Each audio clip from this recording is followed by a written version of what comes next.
ஒரு மிக்சிங் பவுலில் 1 table spoon தயிர் சேர்த்து நல்லா பீட் பண்ணிவிட்டு இது கூட அரை டீஸ்பூன் மஞ்சள்தூள், 1 டீஸ்பூன் குழம்பு மிளகாய்த்தூள், அரை டீஸ்பூன் கரம் மசாலா, கொஞ்சமாக காஷ்மீரி சில்லி பவுடர், இஞ்சி பூண்டு பேஸ்ட்டு, தேவையான அளவு உப்பு, கொஞ்சம் லெமன் ஜூஸ் சேர்த்து நல்லா மிக்ஸ் பண்ணிக்கோங்க. இப்போ இதில் 1/4 கிலோ போன்லெஸ் சிக்கன் சேர்த்து நல்லா மிக்ஸ் பண்ணிவிட்டு இது ஒரு 1/2 அன் ஹவர் அப்படியே இருக்கட்டும். இப்போ ஒரு கடாயில் கொஞ்சமாக பட்டர் சேர்த்து 1 டீஸ்பூன் பெருஞ்சீரகம், 1 டீஸ்பூன் ஜீரகம் சேர்த்து இது நல்லா பொரிஞ்சதும் 2 மீடியம் சைஸ் வெங்காயம் சேர்த்து நல்லா வதக்கிக்கோங்க. தேவையான அளவு உப்பு சேர்த்துக்கோங்க. வெங்காயம் ஓரளவுக்கு வதங்கினதும் 1/2 டீஸ்பூன் அளவு இஞ்சி பூண்டு பேஸ்ட் சேர்த்து பச்சை வாசம் போனதுக்கப்புறம் 2 மீடியம் சைஸ் தக்காளி சேர்த்து நல்லா வதக்கிக்கோங்க. தக்காளி ஓரளவுக்கு வதங்கினதுக்கப்புறம் இது கூட 5-6 முந்திரி பருப்பும் சேர்த்துக்கலாம்.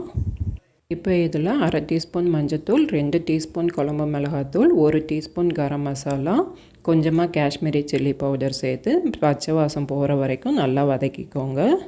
பச்சை வாசம் போனதுக்கப்புறம் அடுப்பை ஆஃப் பண்ணிவிட்டு இதை கம்ப்ளீட்டாக ஆற வச்சுருங்க.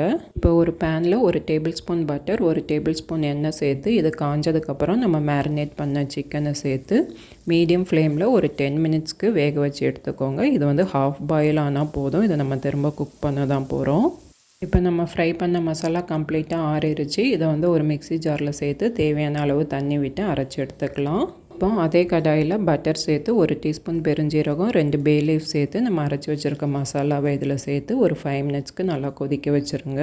இது ஒரு கொதி வந்ததும் நம்ம ஃப்ரை பண்ணி வச்சுருக்க சிக்கன் இதில் சேர்த்து நல்லா எல்லாத்தையும் மிக்ஸ் பண்ணி விட்டு மூடி போட்டு மீடியம் ஃப்ளேமில் ஒரு 5 மினிட்ஸ்க்கு நல்லா வேக வச்சுருங்க.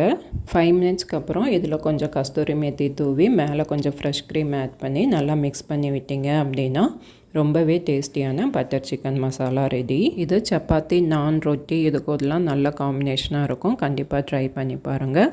இது மாதிரி சிம்பிள் அண்ட் ஈஸி ரெசிபீஸ்க்கு நம்ம சேனலை சப்ஸ்கிரைப் பண்ணிக்கோங்க. Thanks for watching.